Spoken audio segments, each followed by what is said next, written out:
আমি জানতে চাচ্ছি আল্লাহর কোনো আকার আছে কিনা।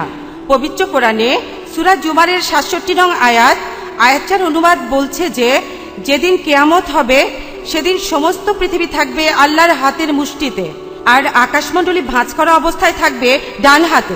এই আয়াতটার পক্ষে একটা হাদিসও আছে, সহিউল বুখারী ৬ নম্বর খণ্ডের ৩৩৬ নম্বর হাদিস। আমরা কি আল্লাহর আকার কল্পনা করতে পারি? বোন, আপনি সূরা জুমারের একটি আয়াতের কথা বললেন, ঠিকই বলেছেন যে কোরআনে আছে যে কিয়ামতের দিন আল্লাহ সুবহানাহু ওয়া তাআলার হাতের মুঠোতে পৃথিবী থাকবে। কোরআনের অনেক আয়াতে এমনটা আছে। তবে যদি আমার লেকচার শুনে থাকেন তাহলে এই চাবিকাঠির কথা আপনি শুনেছেন।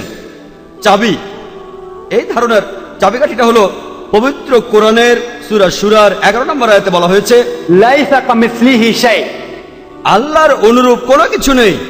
যদি কোরআন বলে আল্লাহর হাত আছে, লোকে আমাকে বলে যে কোরআনে আছে আল্লাহ আকাশকে ধরে আছেন, তার মানে কি এইভাবে ধরে আছেন? যদি আমি বলি আমি আমার পরিবারের সবাইকে ধরে আছি, তার মানে কি 24 ঘন্টা স্ত্রী আর ছেলে মেয়েদের এইভাবে ধরে রেখেছি? আমি সবসময় ধরে রাখিনি, আমি তাদের ধরে আছি কিন্তু এভাবে ধরে রাখিনি। আমরা এইভাবে কথা বলি। আমি যদি বলি কোরআনে আছে আল্লাহ শুনতে পান, দেখতেও পান, তার মানে কি আল্লাহর আমাদের মতো কান আছে? তিনি শোনেন। কিভাবে শোনেন? আল্লাহ মালুম, আল্লাহ জানেন। আল্লাহর হাত আছে, তবে আমাদের মতো নয়।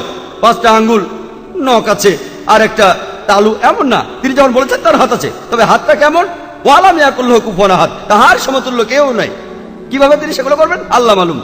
তিনি অবশ্যই সেগুলো করবেন। কোরআন যখন বলছে ডান হাত দিয়ে ধরবেন, অবশ্যই তিনি ডান হাত দিয়ে ধরবেন। সেটা কিভাবে করবেন সেটা আমি জানি না, কিয়ামতের দিন ইনশাআল্লাহ আমরা সেটা দেখতে পাবো। ধন্যবাদ সবাইকে ভিডিওটা দেখার জন্য। দেখা হবে ইনশাল্লাহ নেক্সট কোনো ভিডিওতে ভালো কোনো টপিক নিয়ে। তাই সকলেই সুস্থ থাকেন, ভালো থাকেন। ধন্যবাদ সবাইকে।